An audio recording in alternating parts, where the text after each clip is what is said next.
Hi guys, welcome back to Bhojpuri chillies. मैं हूँ रुधिर। कैसे हैं आप लोग गाइस? आज हम लोग देखने वाले हैं क्रेजी नंबर 1 का video, orchestra dance video. Crazy number 1। ओके, तो ऑर्केस्ट्रा डांस यहाँ सभी को पता है, ठीक है।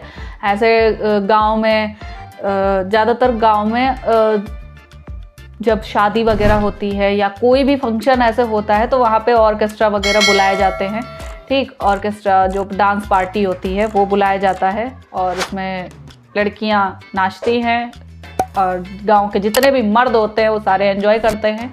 वहाँ लड़कियों को या फिर औरतों को जाने की परमिशन नहीं होती है क्योंकि वहाँ पे लड़कियां ही नाच रही होती हैं। चलो यार, वीडियो स्टार्ट करते हैं, उसके बाद इसके बारे में बात करेंगे, है ना।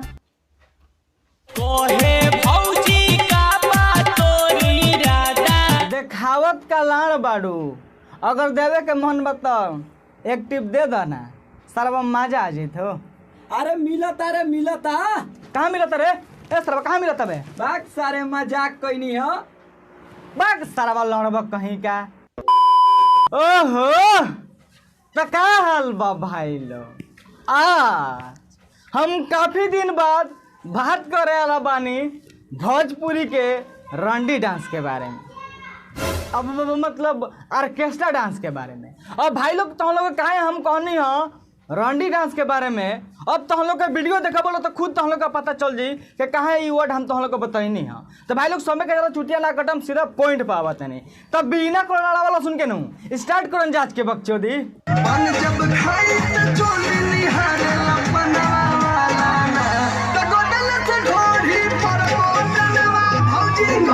इसमें बहुत सारे ऐसे लोग होते हैं जो अपने आप को संस्कारी बोलते हैं।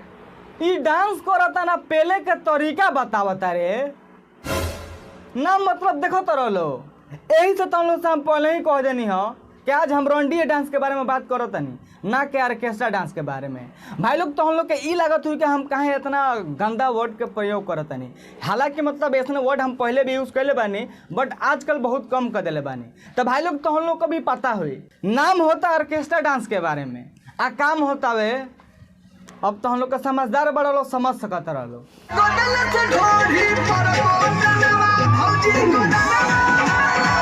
अब भाई लोग तो हम लोग के इतना जना में सब बहुत जना हमरा का कमेंट कर बोलो और ये पूछ बोलो कि क्रेजी भैया ये कौन डांस के स्टेप हवे। तो भाई लोग ऐसा का डांस के हम कहे नी पहला पहले डांस। ए भौजी काहे उठ गइलू हो? तहार बहन चो तो जहाँ जरूरी 2 मिनट तू बैठ गए रहतू वही तरी तहार नीचवा सा लगाई के आ इतना ना हिला दिले रहित नू के तार बहन चो तार लीलरा पर पसेना आ गई।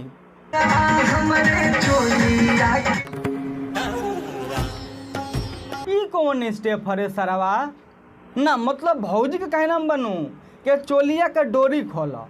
अब भैया जवन स्टेप का डांस मारता नू, ई सरवा डोरी कम खोले के कोशिश करता वे, अब पहले के ज़्यादा कोशिश करता है ना। मतलब तो नहीं लोग देखो कि इस तरह कौन स्टेप हवे। अगर 5 मिनट ले ही तेरे मारते रह जेनू, मतलब डांस के स्टेप के बारे में कहता नहीं तो पक्का बात चोली की डोरी खुली के ना खुली, लेकिन दही के दूगो बात जरूर तुर दी सरवा।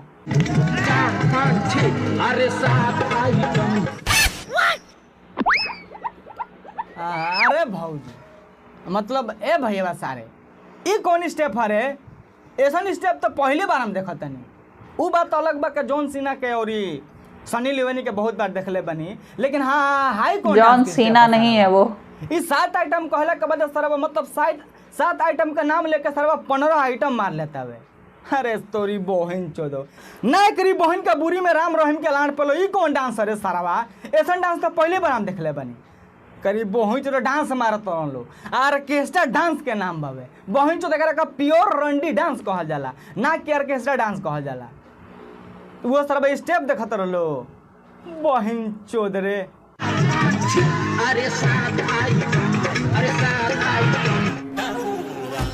अरे तोरी बहन चोदो, अब ई कौन स्टेप हरे ना सरवा? मतलब नू लागत का डांस के जितना भी स्टेप बावे सब एकनिए का पाता बावे ना। मतलब हाई स्टेप मारत रहो इतना तो ठीक रहो, चलो कहनी के चलो कंट्रोल कर लेम यार, बर्दाश्त कर ले बा। लेकिन हाँ हाई कौन स्टेप आ गई सारा वे एकनिए से डांस सीखे जाए के पड़ी हमारा ना। मतलब अगर डांस सिखावेला, मतलब डांस मारे वाला इतना खतरनाक स्टेप मार के देखावता तो एकनी के गुरु सरवा कौन है? उ तो पक्का बाग पहुँच तो छिनार के सार हो, मतलब छिनार ना सरवा लेकिन भोसड़ी वाला जरूर हो ना। मतलब डांस के स्टेप देखला के बाद न भाई लोग कसम से कहते नहीं झटिया जड़ के लाल हो जाता है।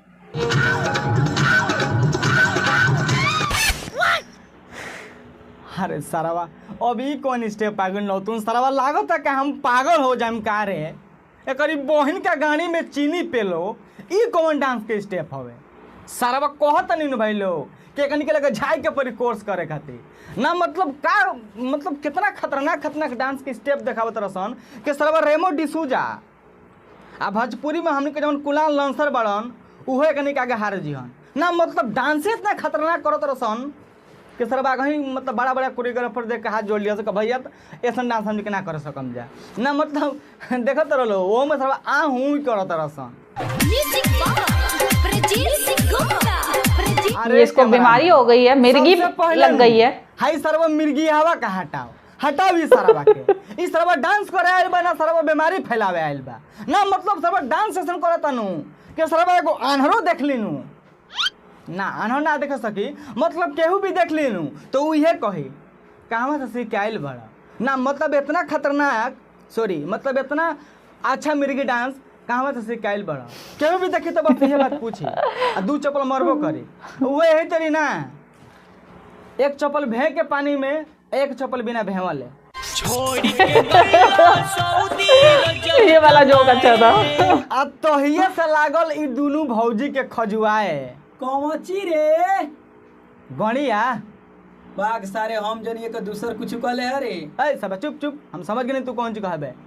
सारा बा हो सकता है यार वो खजुआ सकता है जब भौजी सन का अगर खजुआई तो ना सारा बा तो है तेरी अपने आप में दहिया रगड़ती सका है। ए भौजी तनी फिर से खाली करबू मजा ना आइल हवे तनी करता खाली फिर से।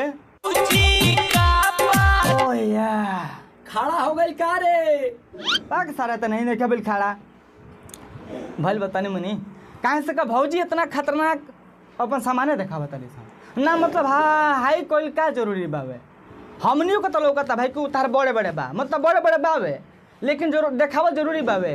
अगर देखाई के मन बताओ जो लालका हो पैंटा पहले बड़ू ओकरों को खोल दो सरवा उजर सामान देख के दिमाग खराब हो जाए ना। मतलब देखाओ तेरी भौजी आ तनी हाई सरवा का देखा लो मतलब गोड़ लागता ए सार अगर इतने गोड़ लागे के मन करता नु तो आई कहीं लड़ो पे खाली गोड़ लागल देखावत का लाड़ बाड़ू। अगर देवे के मन बताओ एक टिप दे दो ना सरवा मजा आ जात हो। अरे मिलता कहाँ मिलता रे ए सरवा कहाँ मिलता बे? बाग सारे मजाक कोई नहीं हो बाग सरवा लड़ब कहीं का सर ऐसा मजाक मत करिए तो सरवा हमर खड़ा मतलब कुछ ना सरवा रह सरवा मुंड खराब कर दिले तू। चल बढ़िया सरवा दरवाजा खोल वीडियो खाली शूट हो जाला नु तो तोहरे पर काम चलावत नहीं है बड़ा। तो भाई लोग आज के वक्त चौदह यहाँ खत्म करते नहीं वीडियो कैसा लगा कैसा ना कमेंट के बती हो कमेंट यार मतलब प्लीज कमेंट करी हो ठीक बा। अच्छा लगे तो कमेंट करी अच्छा ना लगे तो कमेंट करी हो अगर याद ही हो लेकिन कमेंट करी हो ठीक बा। और जो डांस रहा अब तो हम लोग डिसाइड करके हमरा के बती हो आर्केस्ट्रा डांस ये आर्केस्ट्रा डांस हो ना कौन डांस हो अब तो हम लोग देखिए ले लोग तो हम लोग के पता चल गई है। और वीडियो अच्छा लगल देख के थोड़ा बहुत पे लाइक कर दियो वीडियो के लाइक कर दियो अच्छा ना लगल वीडियो के डिसलाइक भी कर सकत रहो। तो मिले जी फिर से नेक्स्ट वीडियो में से पहले जो अभी तक चैनल के सब्सक्राइब नहीं कर 9 लाख का बहुत करीब बनी जा तो चैनल के सब्सक्राइब करने के बाद बेल आइकन को ऑल में प्रेस कर लियो ताकि हम जब भी नতুन वीडियो अपलोड करें सबसे पहले तो हम लोग मिल जाए। तो मिले जी फिर से नेक्स्ट वीडियो में तब तक के लिए बाय। यहाँ पे वीडियो ख़त्म। ओके इसी बारे में तो मैं बात कर रही थी कि मतलब ये है ऑर्केस्ट्रा डांस ठीक है। पहले तुम लोग दूसरों को संस्कार के पाठ पढ़ाओ है ना कि ऐसे नहीं ऐसे कपड़े पहनने चाहिए ऐसे नहीं ऐसे बोलना चाहिए ऐसे नहीं ऐसे देखना चाहिए है ना ये मत देखो ये मत करो वो मत करो है ना। तो ये सब समझाने के बाद और उसके बाद क्या होता है जहाँ पे भी ऑर्केस्ट्रा चल रहा होगा एक बार कह दो कि हाँ भैया वहाँ पे ऑर्केस्ट्रा डांस चल रहा है ठीक है। तो देखो फिर सब इतनी ऐसे भागते हैं कि चप्पल भी पहनी है कि ये भी भूल जाना है। है ना वो भी भूल जाना है। बीच में वो चप्पल वाला जोक अच्छा था क्रेजी भैया का, है ना, तो वो कि एक चप्पल भिगा के मारेंगे, एक चप्पल भिगाए बिना, तो वो वाला जोक अच्छा था। तो क्रेजी भैया आप खुद देखो, ये वाले जोक्स ज़्यादा अच्छे लगते हैं, इस पर हंसी भी आती है, ठीक है। और मतलब तो आप कोशिश करें कि हाँ इस टाइप की कॉमेडी आप ज़्यादा करें, है ना, तो सबको हंसी आए, सब एंजॉय करें आपकी वीडियो। बस यार दुआ है कि 9 लाख का ये जो अभी यहाँ पे मार्जिन है, ये इनका 1 मिलियन पार हो जाए। और अगर आप लोग को रिएक्शन वीडियो पसंद आई हो तो प्लीज़ लाइक और शेयर कर देना। यहाँ ऑर्केस्ट्रा डांस, मतलब जिस लोगों को कहते पहले ऑर्केस्ट्रा डांस होते थे, जो भी मैंने तो देखे नहीं है, ठीक है, क्योंकि लड़कियों को जाना अलाउड नहीं होता है वहाँ पे, ठीक। और लेकिन बातें करते तो सबको सुना है, आय हाय क्या नाच रही थी यार, क्या नाच रही थी, मतलब तुम्हारी बीवी तुम्हारे सामने खड़ी सुन रही है कि वो क्या नाच रही थी, है ना, और तुम मज़े ले रहे हो। तो संस्कारों की ज़रूरत किसे है भाई, तुम्हें है या फिर औरतों को? भाई यहाँ पे कुछ नहीं कहूँगी, अभी बहुत सारे लोग आएंगे कि हाँ तुम भी तो वीडियो देख रही हो, ये इतनी गंदी गंदी बातें बोल रहा है, वो उतनी गंदी गंदी बातें क्यों बोल रहा है, क्योंकि वहाँ पे डांस के नाम पे कुछ और ही चल रहा है ना। तो इसलिए भाई जब लोग वहाँ पे भीड़ देखी थी तुम लोग ने, किस कदर भीड़ थी, किस कदर, और उनमें से जितने भी मतलब 70% इसमें से लोग ऐसे ही होते हैं, 70 to 80%, जो यही सोचते हैं कि हाँ चलो यार यहाँ पे ये इनको तो हम नाचते देख रहे हैं, ये तो प्रोस्टिट्यूट्स हैं और रंडिया हैं, पता नहीं क्या क्या, ठीक है। और उन्हें वो बनाता कौन है वो चीज़ भूल जाते हैं। तुम लोग उन्हें देख रहे हो, वो नाच रही हैं, ठीक है, और उनके साथ ऐसी हरकतें कर रहे हो, इसी वजह से उनकी ये हैबिट हो जाती है करना, ठीक है।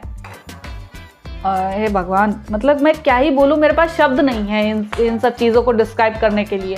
लोगों की कैसी दोगली सी मेंटालिटी होती है कि मतलब एक तरफ तो वो खुद देखेंगे, उसके बाद दूसरे तरफ लोगों को संस्कार झाड़ेंगे कि हाँ ऐसा नहीं करना चाहिए, ये बहुत गंदा है, ये बहुत घटिया है। क्या ही बोले भैया इसके बारे में, यहाँ पे क्या ही बोले। और चलो यार ये वीडियो ख़त्म करते हैं यहीं पे। अगर रिएक्शन पसंद आए हो तो लाइक शेयर कर देना और चैनल को सब्सक्राइब कर लो। मैं मिलूंगी नेक्स्ट वीडियो में। Bye by.